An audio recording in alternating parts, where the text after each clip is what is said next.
Perkenalkan, saya Dr. William Leslie, MBiomed. Bidang ilmu saya adalah anatomi.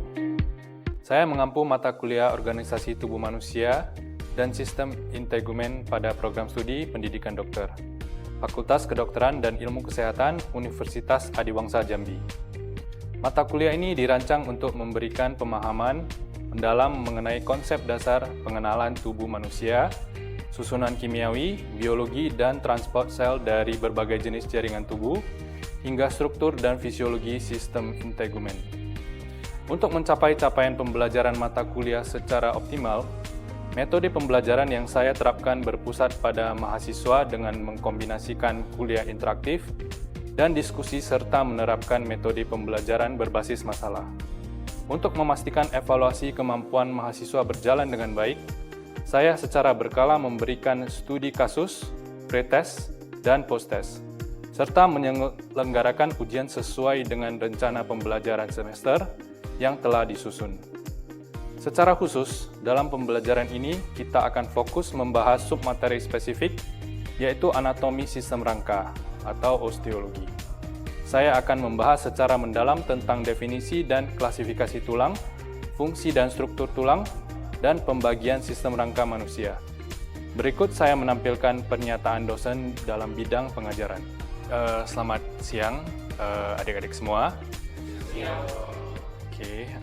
Baik, hari ini saya akan membawakan kuliah mengenai anatomi sistem rangka. Jadi untuk itu, sebelum kita mulai, kita lakukan pretest terlebih dahulu. Setelah pretest, saya akan memulai presentasi saya. Slide.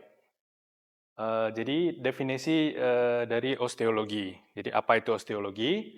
Osteologi berasal dari bahasa Yunani, yaitu osteon atau tulang, dan logos atau ilmu. Jadi ini adalah ilmu mengenai tulang. Jadi osteologi adalah suatu ilmu yang mempelajari rombongan bagian tulang atau tulang rangka serta tempat dari insersi dari otot, di mana otot insert dan originnya. Slide. Jadi klasifikasi tulang dibagi berdasarkan jenisnya, yaitu ada tulang keras atau osteon, atau disebut juga tulang sejati. Kemudian ada tulang rawan atau tulang lunak, atau bahasa Inggrisnya cartilage. Itu adalah sel-sel penyusun jaringan tulang rawan disebut kondrosit.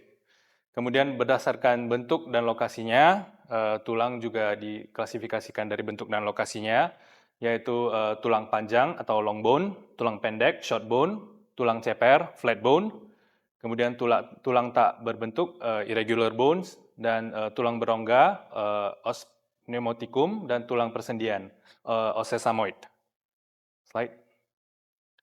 Jadi ini beberapa contoh seperti os mandibula itu tulang rahang bawah atau os mandibula yang tidak berbentuk, kemudian tulang lengan atas atau humerus, kemudian tulang short bone itu ilium, kemudian tulang pipi atau tulang belikat scapula.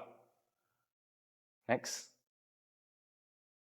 Jadi fungsi dari tulang ialah memberikan bentuk tubuh atau postur, kemudian menunjang berat badan, tempat berlekatan otot. Jadi otot itu harus ada tulang agar bisa mempertahankan bentuknya.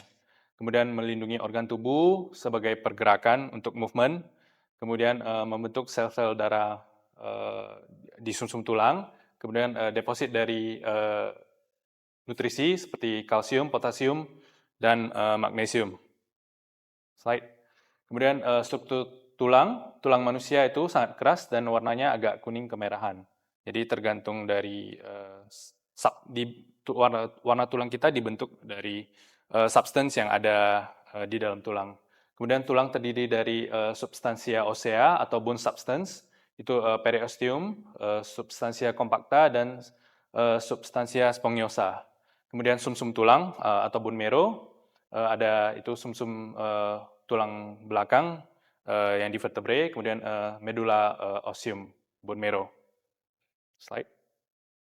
Kemudian struktur tulang dibagi juga menjadi tiga, medula óseum terbagi menjadi tiga, yaitu red bone marrow, terdiri dari lemak dan fluid, kemudian yellow marrow, merupakan jaringan lemak subcutaneous, kemudian gelatinous bone marrow, lemak ini akan hilang seluruhnya dari yellow marrow sehingga sumsum menjadi gelatinous dan berwarna merah kekuning-kuningan. Itu perubahan dari red marrow ke yellow marrow itu berdasarkan usia. Jadi itu akan berubah seiring manusia menjadi lebih dewasa. Next. Kemudian pembagian sistem tulang manusia terdiri dari tulang rangka atau axial skeleton, mulai dari cranium, vertebrae, tulang belakang kita, kemudian costae, tulang rusuk, sternum, tulang dada. Kemudian tulang apendikular atau appendicular skeleton, yaitu ekstremitas superior, tangan lengan kita, dan ekstremitas inferior, tungkai, kaki dan tungkai. Next. Tulang rangka atau axial skeleton dibagi menjadi dua bagian, yaitu neurocranium. Neurocranium itu yang membentuk batok kepala kita, terdiri dari os frontalis yang di depan, os occipitalis di belakang, ethmoid, sphenoid, dan temporalis. Kemudian yang di antara tulang itu ada joint namanya sutura.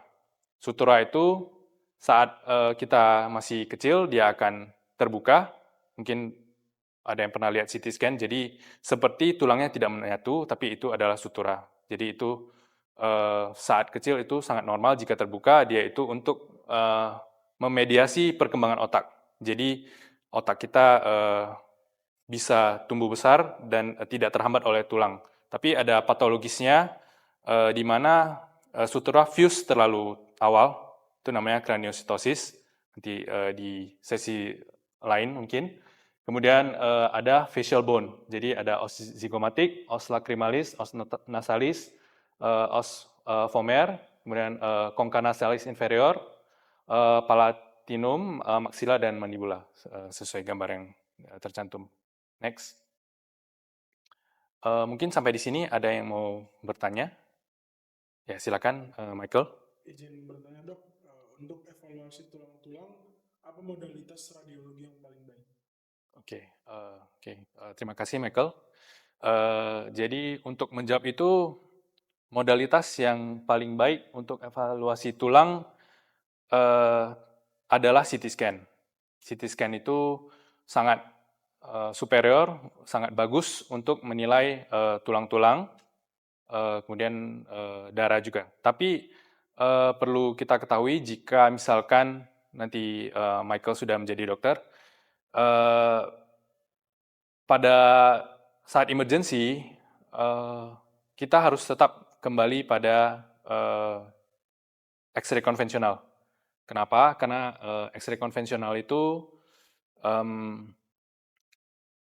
banyak tersedia, hampir semua fasilitas kesehatan itu ada, kemudian harganya yang lebih murah. Tapi jika untuk evaluasi yang lebih baik, jawabannya adalah CT scan. Jadi berarti tergantung keadaan saat Michael nanti sedang bertugas.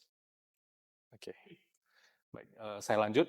Kemudian tulang rangka atau axial skeleton terdiri dari kolumna vertebralis. Kolumna vertebrae cervicalis ada 7 buah, C1 sampai C7. C1 itu atlas, C2 epistropeus, kemudian C7 promines. Kemudian ada vertebrae thoracalis, ada 12 buah, vertebrae lumbalis 5 buah, sacrum 5, kemudian vertebrae coccygeal 4 sampai 5. Next. Oke, kemudian tulang rangka atau Koste iga sejati ada 1 sampai 7, kemudian ada 7 pasang. Kemudian yang koste supre ada itu koste 8 sampai 10, ada 3 pasang. Kemudian iga melayang ada 2 pasang, iga 11 dan 12. Kemudian sternum ada 1, dibagi menjadi mandibulum sterni, corpus sterni, dan processus spodius. Jadi kolom vertebrae merupakan satu batang panjang yang memanjang dari dasar tengkorak dari krifus sampai ke tulang ekor. Terdiri 33 sampai 34 ruas. Jadi terbagi dari cervical, thoracal, lumbal, sacrum, dan coccygeus. Kemudian batang yang memanjang ini berhubungan satu sama lain melalui perantaran jaringan tulang rawan yang di dalamnya terdapat serabut jaringan ikat disebut dengan discus intervertebralis. Jadi di antara vertebrae, korpus vertebrae itu ada diskus. Diskus itu fungsinya untuk meredam shock absorber.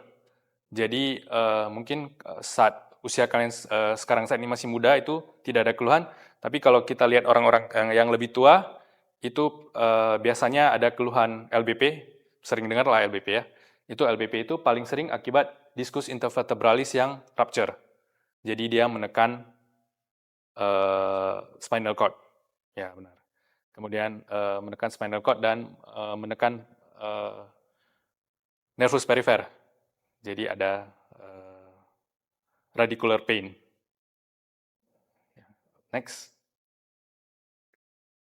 Ini yang saya ceritakan tadi, tulang belakang dari cervical 7, ada 7, thoracal 12, lumbal 5, kemudian sacrum dan coccygeus. Vertebra cervicalis 7 buah, vertebrae cervicalis mempunyai korpus yang pendek, berbentuk segi 4 dengan sudut agak bulat, tebal korpus bagian depan dan belakang sama, kemudian dibanding vertebrae yang lain, foramen vertebrae-nya lebih lebar dan berbentuk hampir segitiga. Kenapa foramennya lebih lebar atau lubang yang di tengah itu lebih lebar? Karena semakin ke kranium, semakin ke kepala, itu cord-nya kan masih tebal. Jadi cord-nya besar, jadi dia perlu ruang yang besar. Jadi seiring dia keluar, dia melalui foramen neuroforaminalnya, dia ke bawah dia akan semakin merucut dan semakin kecil. Kemudian vertebrae cervicalis dibagi menjadi vertebrae C1 atlas, atas tidak mempunyai korpus dan tidak mempunyai processus spinosus. Jadi C1 itu agak beda sendiri. Kemudian atlas berbentuk cincin dan dibagi dua, yaitu arcus anterior dan arcus posterior. Kemudian C2 itu epitropheus, terdapat tonjolan tulang ke atas dari korpus, disebut dens epitropeus. Pada permukaan depan dan belakang didapati permukaan persendian facies articularis, anterior dan posterior. Kemudian C2, prominens, processus spinosus panjang, kuat dan tidak bercabang. Di permukaan depan dari arcus anterior terdapat penonjolan disebut tuberculum anterior, dan di bagian belakang terdapat permukaan licin disebut fovea dentis. Ya, ini yang saya sebutkan tadi, C1 dan C2. Kemudian untuk struktur anatomi C4 sampai C7 itu relatif hampir sama. Next. Oke, kemudian saya lanjutkan dengan vertebrae thoracalis berjumlah 12 buah. Biasa kita sebut T1 sampai T12. Kemudian permukaan atas dan bawah korpus berbentuk datar dan berbentuk seperti jantung. Bagian depan lebih rendah dari bagian belakang. Kemudian foramen vertebrae agak kecil dan bulat dibandingkan dengan cervicalis. Karena semakin ke bawah, foramen itu adalah lubangnya ya, spinal cord, tempat spinal cord, jadi dia tidak perlu area yang luas lagi. Kemudian foramen vertebrae agak kecil dan bulat, kemudian processus articularis letaknya vertikal dan hampir frontal. Processus transverse, jadi processus itu seperti tanduk itu ya, terletak di antara processus articularis. Kemudian pada permukaan processus transversus terdapat sebuah lekukan yang berhubungan dengan costa, yaitu fovea costalis transveralis. Ini tidak ada pada T11, 12, dan kadang pada T9. Ya, ini yang saya sebutkan tadi. bentuk dari vertebrae thoracalis.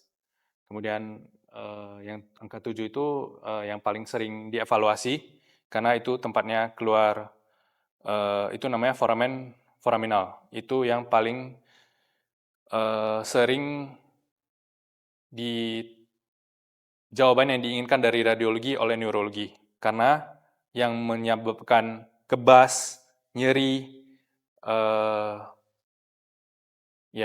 kebas dan nyeri itu dari exciting nerve. Jadi itu pasien yang paling sering di polisaraf dan yang paling disering kirim untuk ke MRI untuk evaluasi neuroforaminal. Itu akan ditemukan hampir setiap hari. Next. Kemudian vertebrae lumbalis ada 5 buah. Ukurannya lebih besar dan lebih luas dibandingkan cervicalis dan thoracalis. Kemudian korpus bagian depan dan belakang sama tinggi dan berbentuk seperti ginjal. Foramen vertebrae berbentuk segitiga. Processus articularis letaknya vertikal dan fascias articularis terletak sagittal pada permukaan posterior dari processus articularis. Terdapat tonjolan kecil mengarah ke belakang disebut processus mammillaris.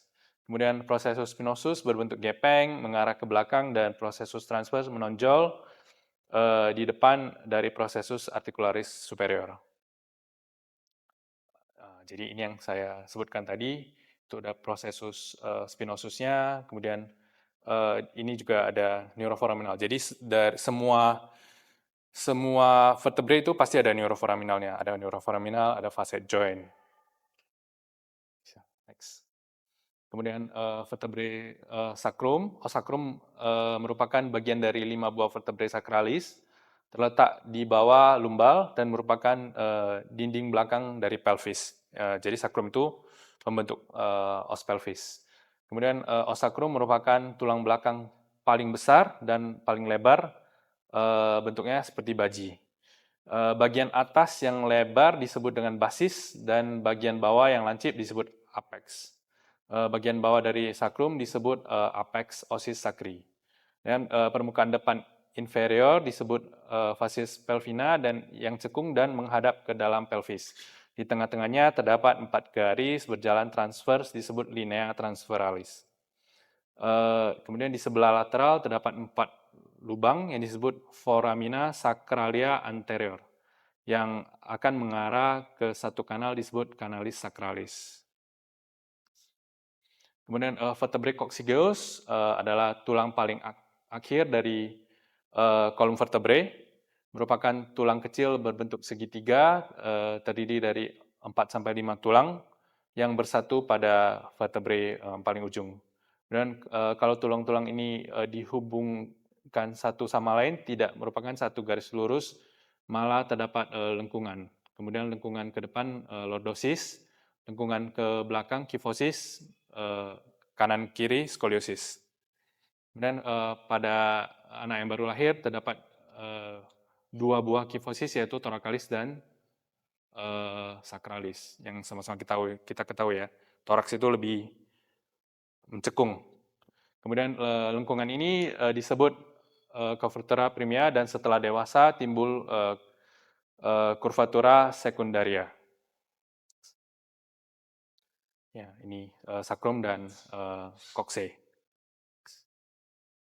Kemudian costa ada 12 pasang. Jadi costa itu timbul dari vertebrae thoracalis. Dia keluar dari vertebrae thoracalis membentuk lengkungan konveks yang membantu melingkari rongga toraks. Jadi dia melindungi cavum thoracalis, paru, jantung yang ada di dalamnya. Kemudian dari costa 1 sampai 7, panjang iga makin bertambah, kemudian setelah costa 7, panjang costa akan berkurang. Dan 7 costa yang teratas disebut iga yang sesungguhnya, kemudian 3 costa yang tidak langsung melekat pada sternum disebut iga palsu. Kemudian costa 11 dan 12 yang melekat pada vertebrae dan tidak melekat pada tulang lain disebut iga melayang. Next. Ya, jadi ini yang iga true ribs, kemudian false ribs, kemudian ada yang floating. Next. Kemudian sternum atau tulang dada. Sternum berbentuk gepeng, memanjang seperti kris dan terletak pada planum medianum, membantu membentuk dinding dada anterior. Sternum di depannya. Sternum pada umumnya memanjang secara miring dari belakang ke atas, ke muka, ke bawah, dan menuju ke processus spinosus dari vertebrae thoracalis 2, 3 sampai ke vertebrae thoracalis 9. Dan sternum terdiri dari 3 bagian yang dihubungkan oleh tulang rawan, yaitu manubrum sterni, corpus sterni, dan processus spoideus. Oke, jadi ini sternum yang berhubungan dengan costa kita. Next. Baik, sekian dari kuliah hari ini. Ada yang adik-adik yang mau bertanya? Ya, silakan. Apakah ada modalitas radiologi yang lebih misalnya apakah MRI lebih baik daripada CT scan? Baik, terima kasih atas pertanyaannya. Jadi untuk menjawab pertanyaan Viola, CT scan itu kita tidak bisa mengatakan MRI itu lebih baik daripada CT scan. Tergantung apa yang mau dievaluasi. Jika untuk mengevaluasi tulang, berarti kita mencari fraktur atau bone tumor, itu CT scan itu sangat baik untuk menilai itu. Bahkan X-ray jika untuk menilai periosteum, seperti osteosarkoma dengan gambaran sunburst appearance, onion skin, itu konvensional sangat baik.